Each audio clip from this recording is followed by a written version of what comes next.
In the dark shadows, in the white cold, fearlessly we search for knowledge new and old. We drink the strong spirits and read ancient tomes, the order of the Abercast. We are the brave and bold.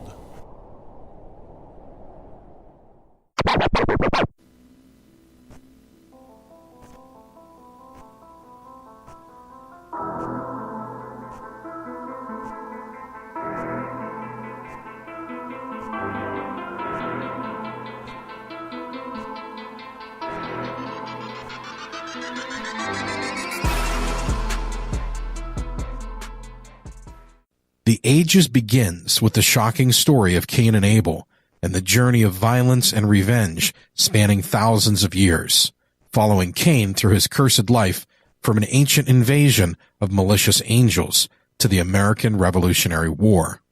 A masterful, compelling journey through time, The Ages delves deep into arcane knowledge, myth, and legend.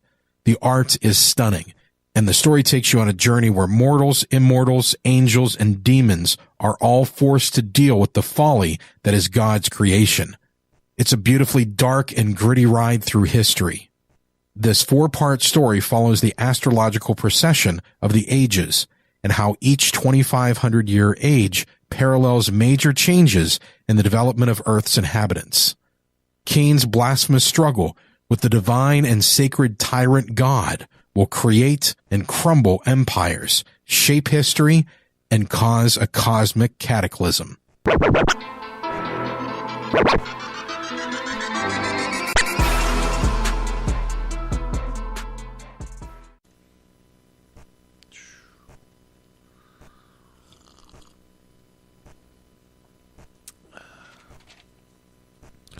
The world is like a human eyeball. The white of the eye is the ocean surrounding the world. The iris is this continent. The pupil is Jerusalem. And the image in the pupil is the Holy Temple. From the Talmud.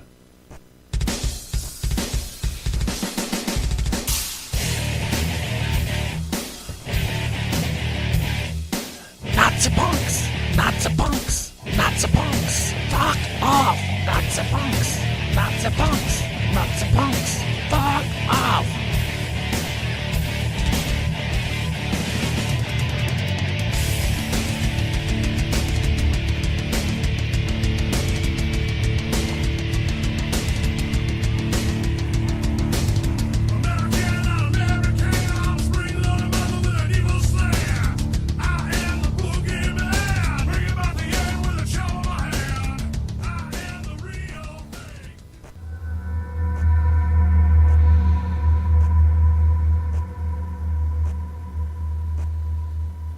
The Abercast. Occult. History. Conspiracy. Violence.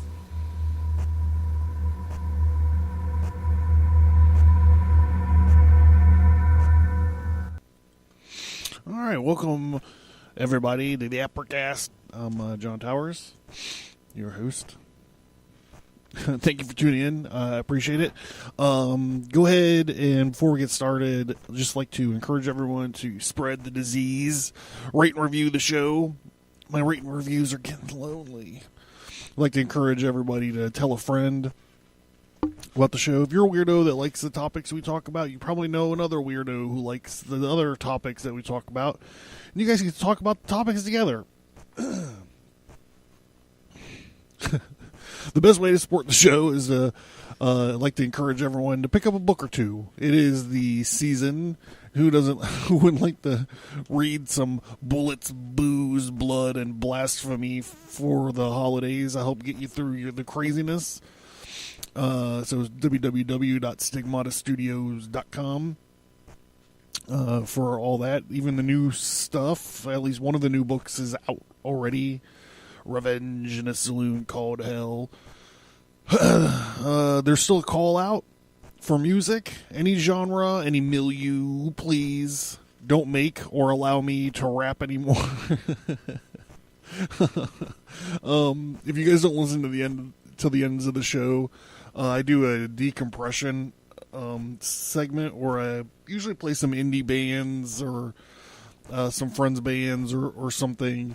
So I'm looking to include you guys. If you're out there listening, you like the show, and you're in a band, email me a link to towers113@gmail.com. I'd like to hear from you. As a matter of fact, if you have anything to say to me, you can email me there. Also, all my social medias, if you go to stigmatastudios.com, up in the left-hand top corner, there's a link to all the social media stuff that's going on. Starting to post some more Abercast stuff up on YouTube if you guys are interested there for that. So I'm sitting here, and I was going to do an episode on Winston Churchill this week. You know, they got that movie Darkest Hour coming out. You know, and I'm sure all the little Antifa fucks who are like I can't even today. I'm sure all those Antifa punks are all going to be packing the theaters for Darkest Hour. All these bunch of Nazi kids should be worshiping Churchill, right? I guess we'll see. But no, this week, instead, we're going to be talking about Jerusalem, and specifically the 6-Day War. Jerusalem has been in the news a little bit.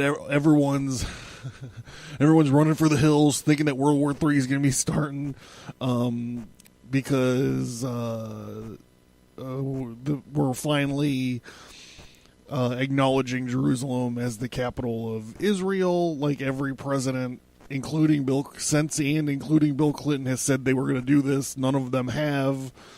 So one fucking guy was like, I said I was going to do it. I'm going to do it. And everyone freaks the fuck out. So since it's been in the news, I thought that we could talk about that in the 6-Day War.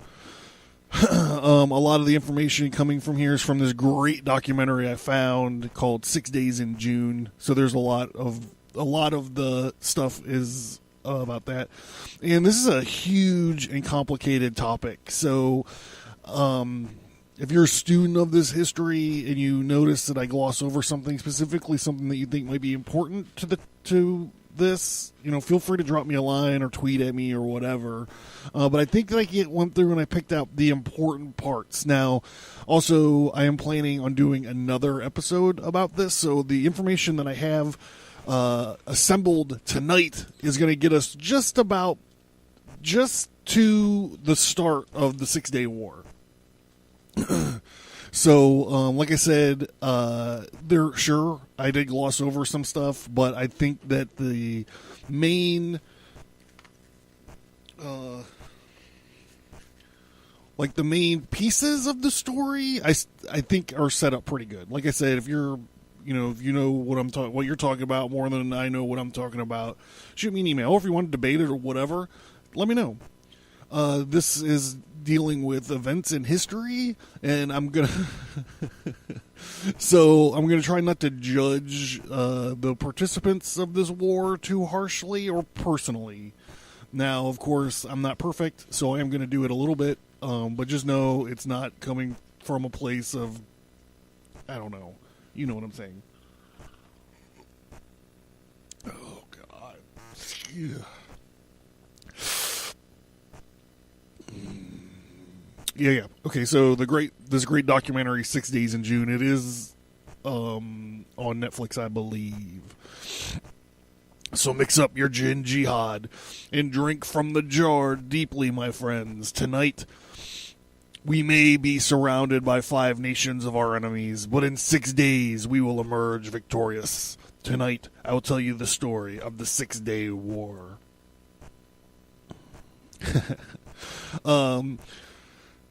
I like to talk about what episodes link into what other episodes, and at first glance, I was like, this really doesn't have anything to do with anything else that I've done a show about. Wrong. So there's a little bit of things here. If you're interested, you want to get even more more of a complete picture or idea, you can tune into episode 49, which was the Munich Massacre episode.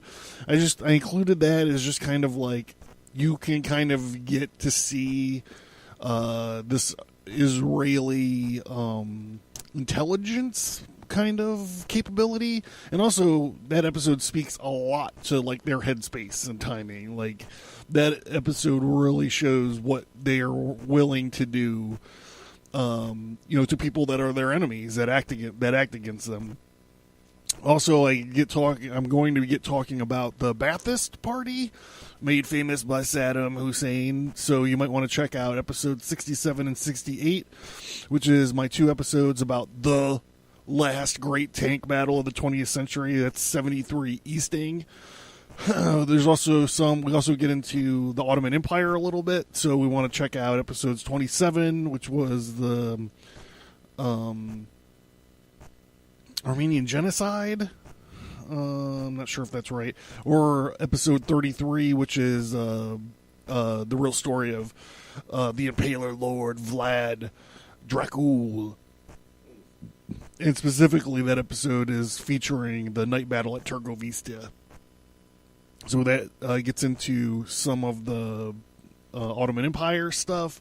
And then we also talk very briefly about the Crusades, especially the First Crusade. So we want to bring up episode 42, which was about Godfrey de Bouillon, Crusader, King of Jerusalem, and the inventor of the Bouillon Cube, everybody.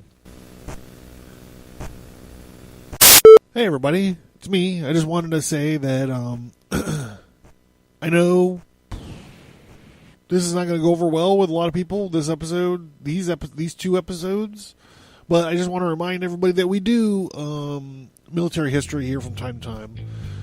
So if it's the politically correct line that I'm balanced, I'm doing hopscotch all over this politically correct line. We're not talking about, Jews controlling Hollywood. We're not talking about Jewish bankers controlling the universe. We're not talking about, Jewish bankers perpetuating world wars all over the world, whatever. We're just talking about the state of Israel versus 5 countries that just want to kick their ass, and they come out on top. I mean, spoiler alert: 1967 6-Day War. Israelis won. So I felt like, we've done military history before, and I mean, who doesn't like the stories about these about fucking dudes overcoming odds to whipping other people's asses? Like, a lot of times that's what the podcast is about. So forget all this like Ashkenazi stuff and all this, who controls Hollywood and who's brainwashing everybody. Like, we're not going to get into all that stuff. Like, this is like a Hanukkah special. It's a Hanukkah special, and it's just about these guys outsmarting, outwitting, outperforming, these fucking cavemen that are trying to kill them. So come on, everybody, just stick with me. Trust me.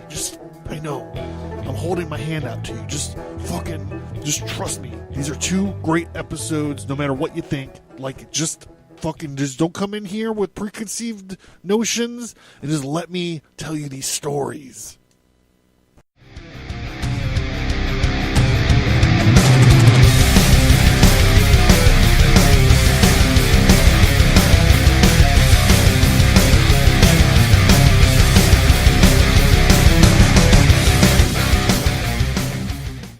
The establishing of modern Israel is a complicated piece of business. The Palestinians have been living there under the British sort of control. You go far enough in history and the good book, you'll be able to see the ancient kingdom of Judah, or the kingdom of Israel, which is the land of the tribes of Judah, on the scene, emerging from the Iron Age. It was destroyed, and then Judah was conquered by Babylon, Persia, and the Greeks. Then there was the Maccabean revolt, led once again to an independent Jewish kingdom in 110 BCE, before the Common Era. And then in 63, the Romans took it over, famously, or I should say infamously. If you know your way around the life of Brian, you know what I'm talking about. This is the New Testament. The 63 before Christ, the Romans took it over and made it into a client state until the first Jewish revolt in 66 CE, and the Bar Kokhba revolt in 132 CE, which led to the expulsions of the Jews and also to pretty much the destruction of Jerusalem. And it was all renamed Palestine, or Syria Palestinia.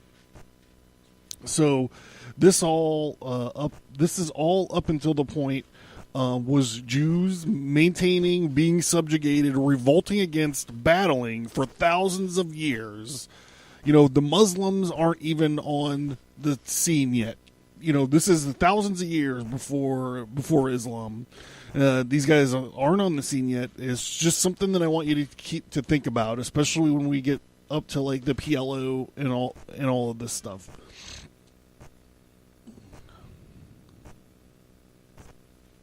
Now, eventually, the Muslims came along and took it over until 1099, which was the first Crusades. This is when the Crusaders under Godfrey de Bouillon took Jerusalem over.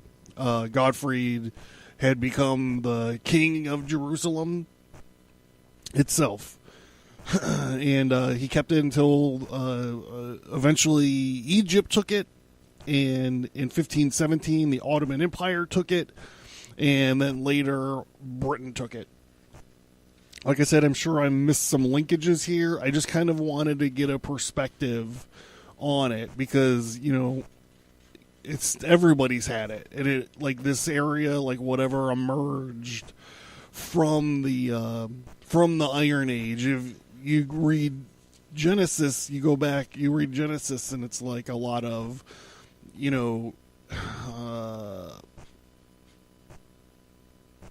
think Daniel bought the land to build a temple on, and that's actually what it became. So we're picking the story up in 1947. This is right after World War II. Well,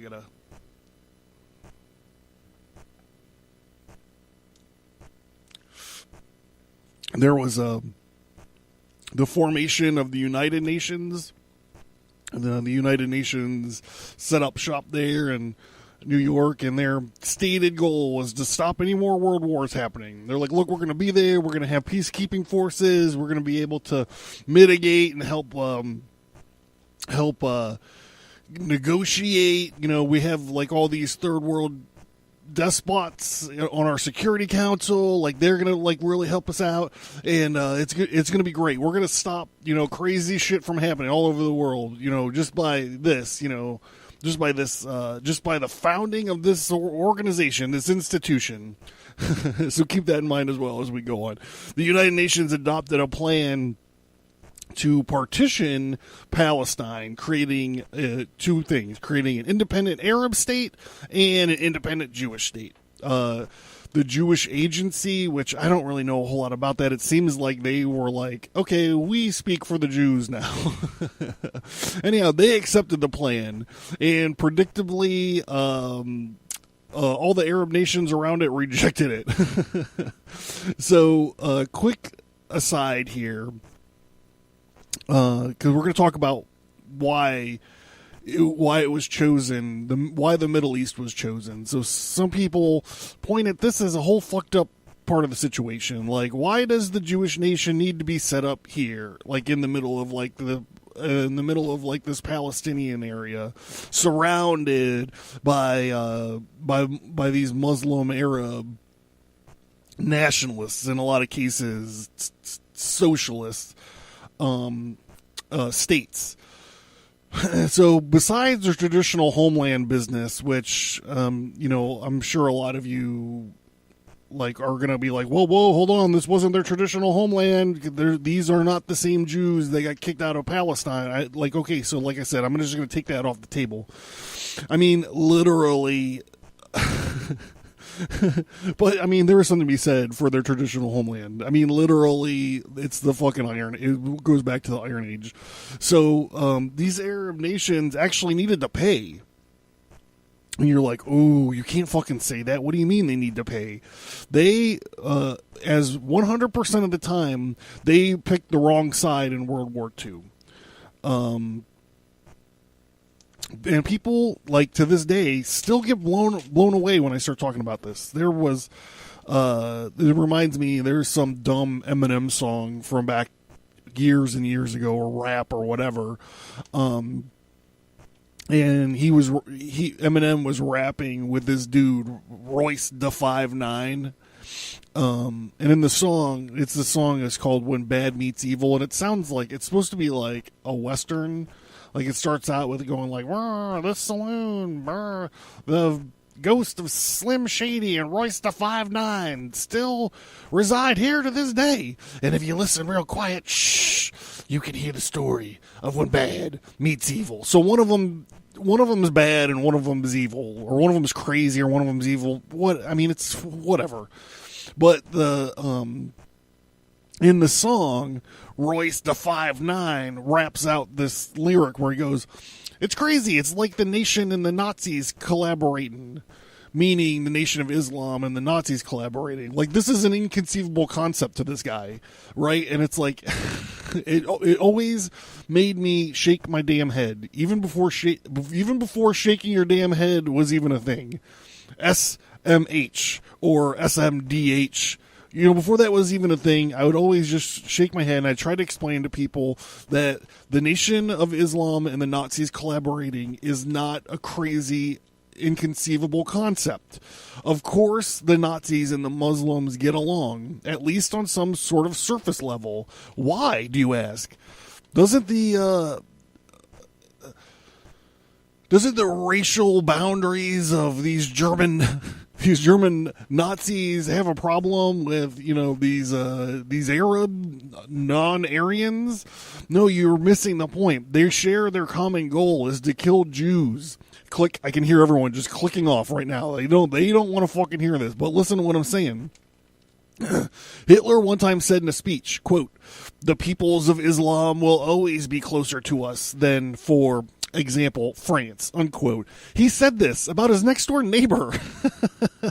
Subsequently, Hitler also rightly said that if Charles the Hammer lost the Battle of Tours, the whole of the world would have been converted to Islam in time by the Germanic people. Now that's the kind of shit that I don't say by the Germanic people, but that's the kind of shit that I talk about when I talk about the Battle of Tours or the Crusades or Vienna in 1683.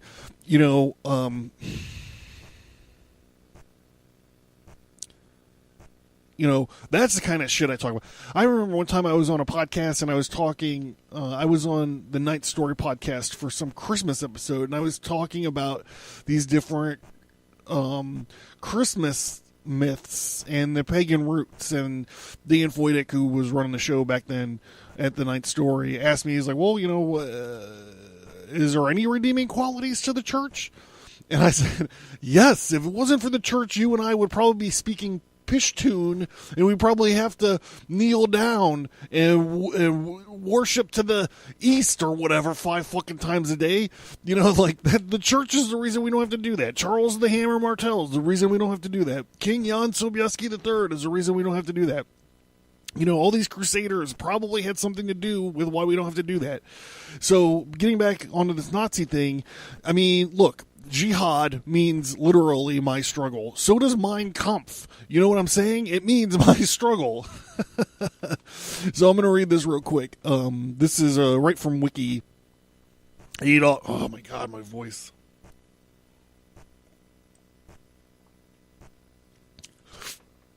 Adolf Hitler met with Haj Amin al-Husseini on 28 November 1941. The official German notes of the meeting contain numerous references to combating Jews, both inside and outside of Europe. The following excerpts from that meeting are statements from Hitler to the Mufti. The Mufti is a religious political leader. Okay, Germany stood for uncompromising war against the Jews and naturally included active opposition to the Jewish national home in Palestine, which was nothing other than a center in the form of a state for the exercise of destructive influence by Jewish interests. This was the decisive struggle on the political plane. It presented itself in the main as a conflict between Germany and England, but ideologically, it was a battle between National Socialism and the Jews. It went without saying that Germany would furnish positive and practical aid to the Arabs involved in the same struggle, because platonic promises were useless in a war for survival or destruction in which the Jews were able to mobilize all of England's power for their ends. The Fuhrer would, on his own, give the Arab world the assurance that its hour of liberation had arrived. Germany's objective would be solely the destruction of the Jewish element residing in the Arab sphere under the protection of British power. In that hour, the Mufti would be the most authoritative spokesman of the Arab world. It would be his task to set the Arab operations which he had secretly prepared when that time had come. Germany could also be indifferent to French reaction to such declaration. So that's why when you go back and you watch I want to say the last Indiana Jones movie, but it's the third one, I guess, which when you go back and watch it, it does not stand up to time well at all. But that's the one where the Nazis roll some kind of fucking like hot rod in, and the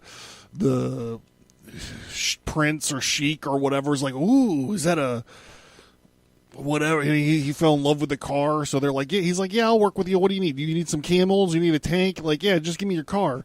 Like, that's why that's laughable. It was not on the face of German engineering that these guys had a seeing eye to eye. You know, I understand it's a fictitious whatever thing. It's a fictitious plot point or storyline in a movie or whatever, but the real fucking truth of it is far more disturbing, far more violent, and far more, I mean, let's get down to it, cave-dwelling savages. You know, like, for real life, there were Muslim Panzer divisions with German officers, and these guys were all in on what the Germans were doing. You know, one last bit about this and then I'm going to move on for sure. But the Ba'athist Party, made famous by, of course, Saddam Hussein, was an emulated copy and paste version of the Nazis. Instead of German National Socialists, they were just Arab National Socialists. Or Islamic National Socialists. Folks, these ties are tight, and they have been around for a super long fucking time. So when people ask, like, oh, well, why do they have to put the Jews there in Palestine? Here's one good reason right now. If you want to dismiss the traditional homeland, if you want to dismiss the history of it and the archaeology of it, if you want to dismiss all that stuff, then here you go. Because these guys had a hand in trying to fucking massacre the Jews. All right, I'm moving on, bros. I'm moving on.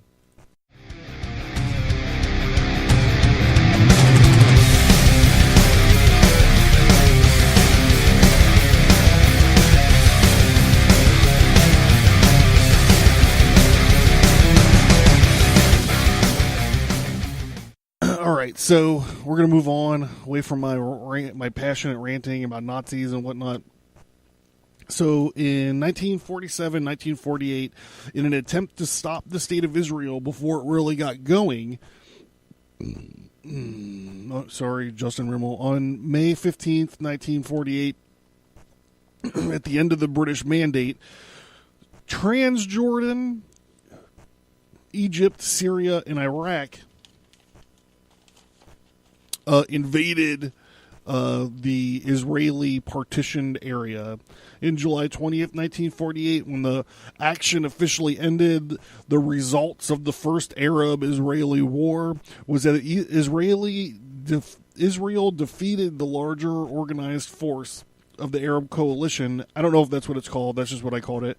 And in fact, 60% of the area located to the Arab state, including the West Bank, and they took it. They took an additional 60%. They won it in the spoils of battle, and they slapped military rule on it and much deserved, well fought after real estate. Now this seems barbaric to us. Like for people in America listening, they're like, "What? They actually took land in a war?" Because America doesn't do this anymore. Like not since forever ago do we take land in wartime. We could have probably owned a whole lot of Europe if that's what we decided to do. We're liberators. Man, like we could have owned Iraq at least 3 times over by now. With the drawdown and the resurge and the first Gulf War. So, these guys play by their own fucking rules. We're going to see that as we get into this conflict. But, you have someone that's like, oh, you want to fuck with me? I'm going to beat your ass and then I'm going to take over your front yard. That's basically what happened. If these guys were neighbors,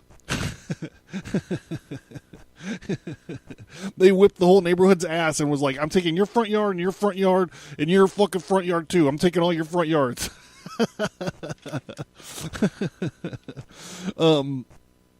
I'm going to go back to reading this thing. After a year of fighting, a ceasefire was declared, and temporary borders known as the Green Line were established. Jordan annexed what became known as the West Bank, including East Jerusalem, and Egypt took control over the Gaza Strip.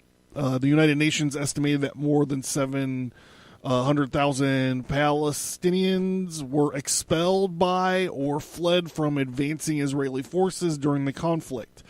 What would be known in Arabic as the Nakba, which means the catastrophe. So, as a result, Egypt took Gaza and Jordan occupied the West Bank.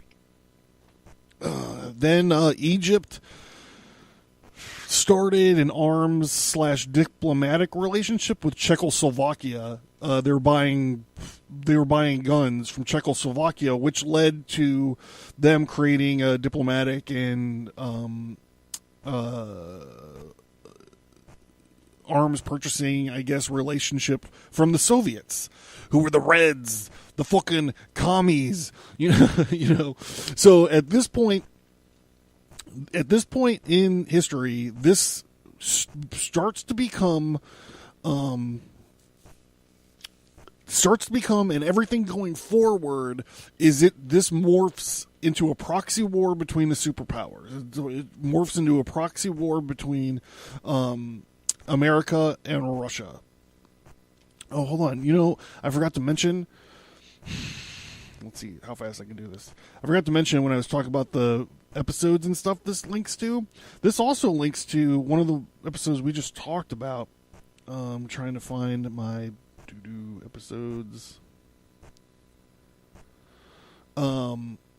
This links into the episode where the CIA was funding modern art as a way to kind of say that we were just as intellectual and cutting edge as the Russians were. Hold on, guys. I'm sorry. I'm obsessive about this. Episode 44, Culture Creation. Because that's one of the essences of the Cold War. So anything going on past this point, it is shaded by this idea of a proxy war between two superpowers. This is the concept I've talked about before on the show. That all of this mess, Korea, Vietnam, Grenada, and all this other stuff, actually should be just called World War III. It should be called World War III, and we should be moving on to World War IV by now. But anyhow, like I said, it's just a concept that I say, in 200 years when the historians are going through this, they're going to be like, why do they count all these fucking things as separate? Like,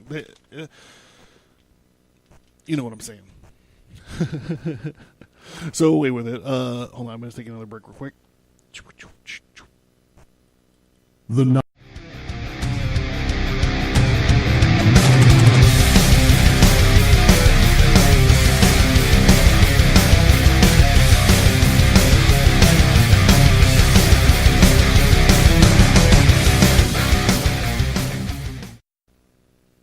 So, the Russians start funding and supplying all these Arab states. And the U.S. and France began supporting and supplying Israel. Through another scuffle, Israel took the Sinai Peninsula, but due to international political pressure, they handed the Sinai Peninsula to the UN, who put troops in there. And the idea is, this is important, you got to remember this for later if you're keeping score. So the idea is they cleared out this huge side of the Sinai Peninsula, and they put UN peacekeepers in there to try to create a buffer zone between Israel and all these Muslim countries that want to fucking kill them. So they have like this, it's like a buffer zone in there, and this was like the UN's first peacekeeping mission. They're like, look, it's like they're like, look, we're going to send a bunch of fuckers over there, and they're going to keep these fuckers and these fuckers away from each other so they don't fucking kill each other. And so they sent, these professional soldiers down there as UN peacekeepers to fucking do this. Hear, I say. I'm sure you can hear the sarcasm in my voice. This does not go well at all. In 1960, Syria and Egypt sort of merge and become Voltron. I'm just kidding. They become something called the United Arab Republic. The formation of the PLO happens, which is the Palestinian Liberation Organization. It's a guerrilla organization that it's all in the language with these groups like this.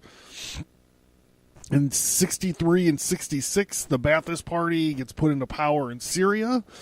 More small skirmishes break out between Israel and Syria, which leads to Syria and Egypt signing a defense agreement, stating that if Israel threatens either, they would both have each other's backs, because that seems to work pretty well.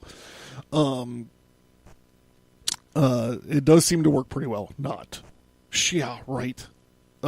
So that's it. That's all the context that we're doing for right now. That's the big stuff anyways. Like I said, if any of you guys out there who want to add something or interject something for next episode, please let me know. But this will lead us right into the 6-Day War. So I thought.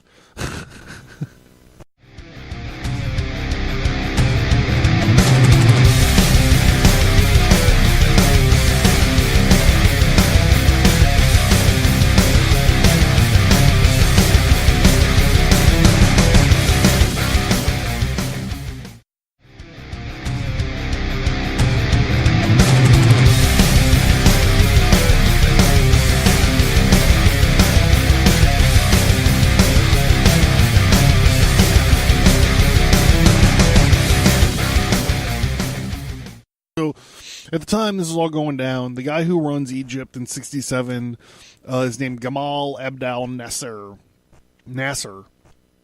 He wanted to unite this Arab Muslim world. He's a total communist wacko.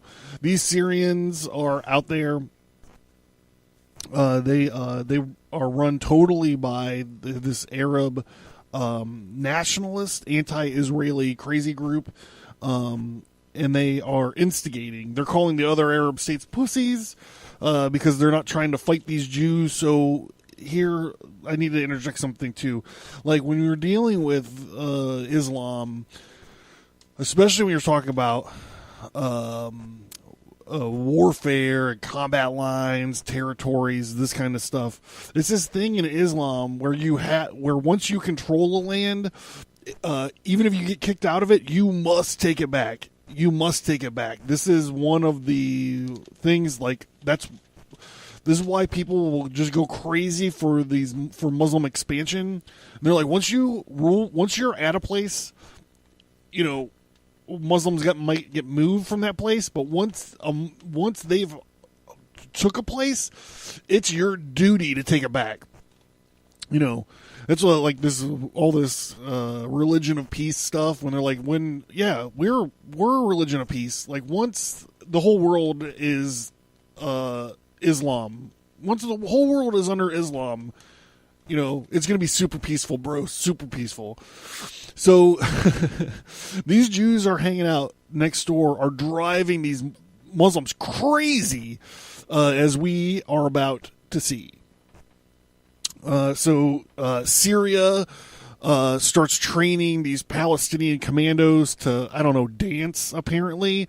If you watch 6 Days in June, I have no idea what these fucking guys are doing. They're like backup dancers for Lady Gaga, or like they're trying out for the Fly Girls or something. So skirmishes are busting out. And there is a dogfight over Damascus where 6 Syrian MiGs were just humiliated by Israeli fighter pilots. The leader of Israel at the time is a guy named Levi Eshkol. And he winds up issuing a warning where he's trying to chill everybody out. He's like, look, you know, you guys are pushing too hard, and, you know, it's gonna fucking backfire on you. I mean, I'm paraphrasing. These are not the words that this guy used. I'm just saying. But he does call out kind of Russia. He's like, you know, there's gonna be a problem that even, like, you know, our friends to the north will not be able to kind of ignore, you know, what we're gonna do. You know, so using my neighborhood analysis again, they're like, you know, if you're living on the West End, the Russians are on the North End. They're sending you money. You're fucking with this guy's house. He's like, look, I'm going to fuck all of your houses up so hard that even the people in the North End of town are going to know what the fuck happened. They're not going to be able to be cool with this. So he's trying to chill everyone out, which does not sit well with the Russians. You know, when I'm looking at this situation, I haven't seen anyone try to be like, why did Russia do this? I don't know if it was a mistake or what, but the Russian KGB official that was kind of liaisoning with these Arab states of Syria and Egypt or whatever, it seems to me like he straight up lies. He's like, yo, bros, listen up. Israel is amassing troops and so forth. And, you know that scene in The Watchmen? I mean, I know it's the scene from real life, but I know, like you might know it from The Watchmen a little bit better than for real life. Like in the late 60s, like the Kremlin had like Castro and the dude from Egypt, you know, there, and like for a big military parade. So if you go watch the opening credits of The Watchmen, like you'll see like they're rolling like these giant nuclear weapons down, and everyone's doing their military marches and stuff. At this event, the KGB guys pulled the dude from Syria and the dude from Egypt aside, and they're like, "Look, bros, Israel is going to attack you. Israel is going to attack Syria in a week, and they're bringing 12 brigades with them. This is all complete fabrication." A lot of people say, like, in 6 Days in June, they're talking to a KGB guy, and he's like, no, we had total actionable intelligence that was actually happening. It wasn't actually happening. No one knows why these guys are lying, and why they're still lying to this day. So, hold on.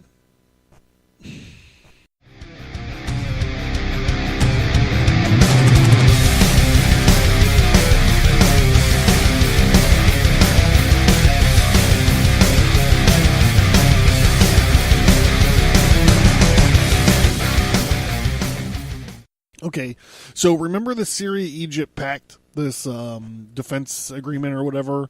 This is coming into play. Remember, I just spilled the beans that the KGB is lying to these two fucking schmucks. They don't know that. At least not yet. So this pact is coming into play. Nasir, though, has 60,000 troops in Yemen fighting for a communist rebellion there. So he needs to rely heavily on the other state. But so this doesn't stop them. They start amassing their troops at the border. Within 48 hours, 4 divisions move into the Sinai. It's estimated to be about 300 Soviet tanks, 40,000 troops, 450 armored personnel carriers, and various artillery pieces. Very public, the way that they did this. They got on TV. They were filming these troop movements like they were fucking parades going down the street. These broadcasters are all like, man, Israel's trying to fuck us. Watch this. We're going to fuck them. Yeah, we're going to fuck them just like they were a goat. So they're moving these troop movements in large parades. There's a lot of spectacle, a lot of hype going into this. 12 hours into this shit show, Nasir somehow figures out that the KGB guys lied and or was wrong. Who knows to him. But he is such an asshole, he doesn't stand his troops down. He continues this mobilization. Inexplicably. Why does he do this? Why does he do... If he would just be like, I'm just kidding, bros. Go back to your bases. Everything's fine. They wouldn't have got, they're about to get embarrassed, dog. Israel's guy, Eshkol, learns about this massive Egyptian buildup in the Sinai. Remember, there was a UN peacekeeping force there to kind of keep the Arab-Israeli buffer zone. So Eshkol is like, no, don't panic anybody. Quietly move 1 tank division down, which is about 300 troops. 3,000 troops, and these guys start moving their folks towards the Sinai as well, as with a date with destiny, as it's going to turn out.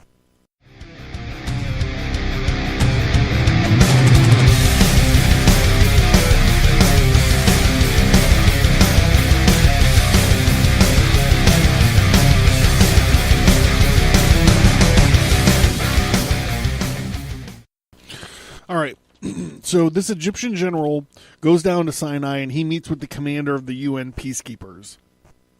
And he orders them to leave. He's like, yo, get out of here. We're moving a bunch of troops in here. You guys are just in the way.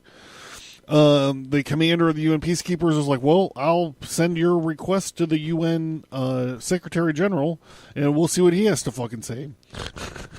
So the United States fucking nations receives the request. And remember what I said. They are there to stop this from happening.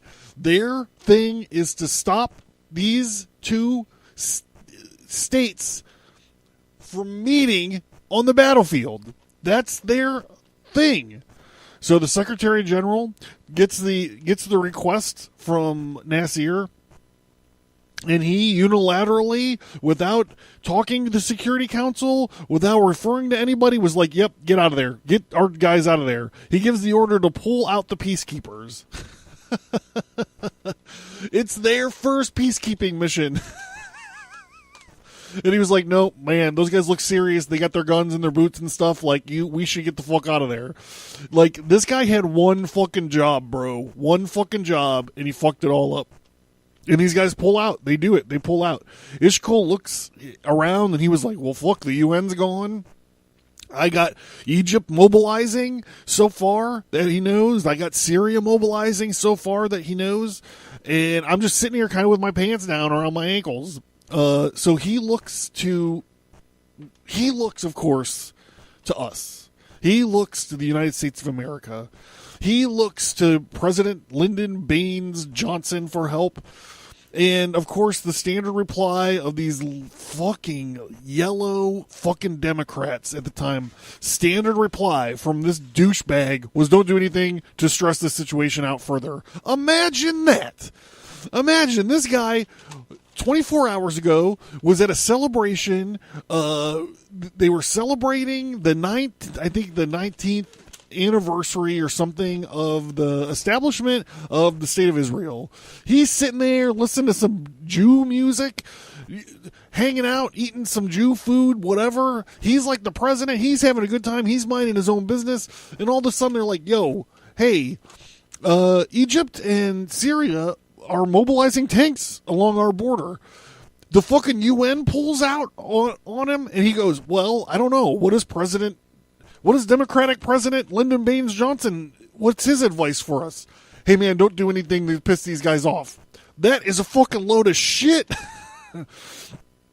Hey, man, don't overreact. Don't overreact. The UN leaves. These two nations have their troops on this border. LBJ is a cunt. Thank you for the great society, by the way, Lyndon Baines ass face.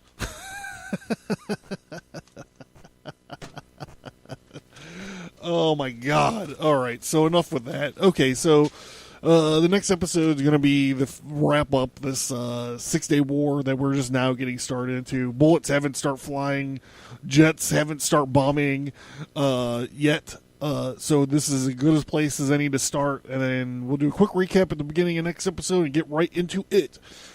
So before we do all that, I'd like to encourage you guys to spread the disease. Tell a friend about the show. Rate and review. I like the rate and reviews. I haven't got one in a while, so rate and review me on iTunes. Buy a book or two. It is the holiday season, and I got a little bullets, booze, blood, and blasphemy to help get you through all this cheeriness and fucking candy canes and fucking hot chocolate. No one needs any of that bullshit. I hope you guys have a good evening after this, or day, or whatever. I am going to make some Sloppy Joe grilled cheese sandwiches. That's going to be that's where it's at. That's my head's already there. I'm already cooking because I want to get going on it. Before I go, I need to remind you guys there is a call out for music for the decompression section of the show. I get myself all worked up. I'm having blood pressure issues, so I like to relax and unwind a little bit at the end of every episode. So I'm asking you guys for help. Any kind of music, any genre, whatever. If you like the show, the spot is yours. You can send a link to towers113@gmail.com. I'll give you guys stuff on the show notes, and I'm asking you guys not to make or allow me to rap again. So it's coming though next time, maybe, if I don't get any submissions. So let's get on with that. I want to remind you guys to go to stigmatastudios.com. You can find the links to my social media in the upper left-hand corner. You can peruse the books there that you want. The new stuff is starting to drop. The Revenge in a Saloon Called Hell is already available. I just ordered a bunch of the Brass City books, so those are on their way, presumably. So I'm super excited about it. The next one, I don't really have a name for it yet, but it's super cool. It's an MK Ultra serial killer Pizzagate story. Loosely based on the Pizzagate story, I guess. So check out all that.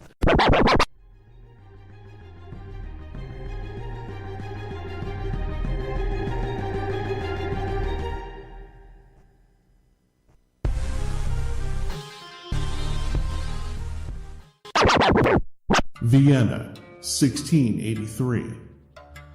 Today is September 11th, 1683. The mighty army of the Ottoman Empire, led by the savage and radical terror troops of the Dar al-Harb, surround the walled city of Vienna and begin a siege to break the golden apple of Europe and kill, enslave, or convert all of its inhabitants. The valiant citizens stand against the tyrannical army with the steadfast leadership of Count Ernst Rudiger von Stromberg, the help of the ever-living rebel Cyrus, the Dead Guy, and the hopes of the faraway King Jan Sobieski III and his army of flying hussars. The Vienna 1683 comic is available right now from Stigmata Studios at stigmatastudios.com and on indieplanet.us.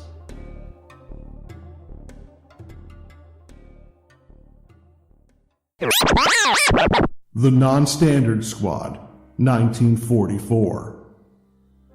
World War II. 3 weird American soldiers are on a search and rescue mission into the oldest and darkest regions of Europe. A cursed, ever-living warrior, Cyrus the Dead Guy. An experimental warbot, Sergeant Lane McCord. An all-red axe, mysterious rogue with a demon-possessed arm, come face-to-face with an army of magically corrupted machine-obsessed elves, a magic hammer-wielding Norse Ubermensch, and a Nazi wizard who is a member of the ancient Dark Order of the Shining Hexagon. The Non-Standard Squad 1944 comic is available right now from Stigmata Studios at stigmatastudios.com and on indieplanet.us. And I'll see you guys. I'm assuming that I'm going to get the rest of this. I'm going to get the second episode done and release them both next week. I'm assuming that's the plan, so we'll see how that works out. And we're going to end the show. Tonight's decompression session is it's really hard to find royalty-free Jewish music. I know that's an awful stereotype. After all the shit I just said, this is an awful stereotype. It's really hard to find royalty-free Jewish music. That's just the way it is. So I found the Mazel Tov wedding song, and I'm guessing that this is good for me to play. I guess if not, have your people reach out to my attorneys. We'll settle this like men, I guess. So you guys, this is the Mazel Tov wedding song. And I'm John Towers. This has been the Abercast, and tune in next week for the 6 Day War. 6 Day War Part 2.